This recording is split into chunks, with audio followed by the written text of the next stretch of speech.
Sampurasun Sadayana. Perkenalkan, nama saya Gita Manda Aprilia, saya dari kelas 12 IPS 5. Hari ini saya akan membahas tentang pengaruh perkembangan iptek terhadap NKRI. Iptek adalah ilmu pengetahuan teknologi. Iptek mencakup 4 aspek. Yang pertama ada aspek politik, aspek ekonomi, aspek sosial budaya, dan ada aspek politik, keamanan, dan pertahanan.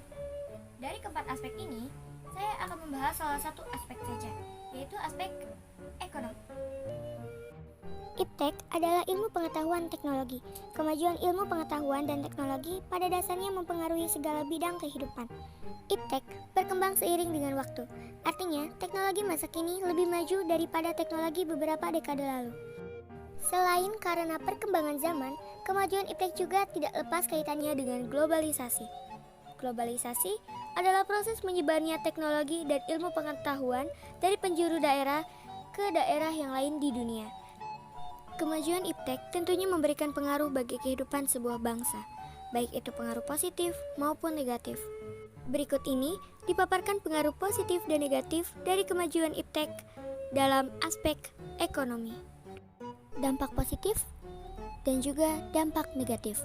Kita akan mulai dari dampak positif.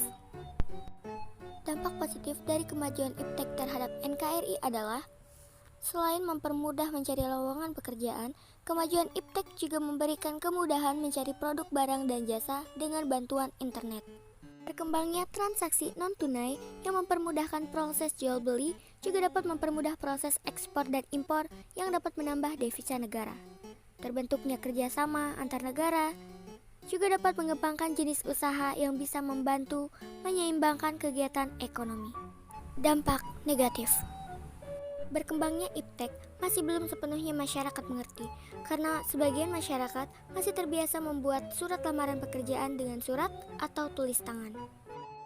Selain itu juga, pengaruh negatif lainnya ialah berkembangnya perilaku konsumtif, terjadinya persaingan bisnis, kekurangan lapangan pekerjaan, karena banyak jenis usaha yang digantikan oleh teknologi mesin di berbagai bidang. Ini dapat menyebabkan terjadinya pemutusan hubungan kerja untuk pekerja manusia.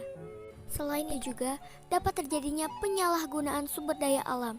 Misalnya, suatu usaha membutuhkan lahan luas untuk pabrik dan pusat industri sehingga harus merusak ekosistem alam seperti hutan dan perkebunan. Akibatnya, hewan kehilangan habitat alaminya, sumber makanan bagi hewan herbivora, dan kurangnya lahan subur.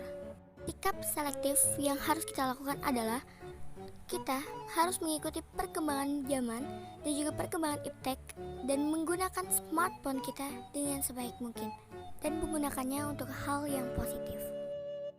Nah, itu dia dampak positif dan juga dampak negatif pada aspek ekonomi.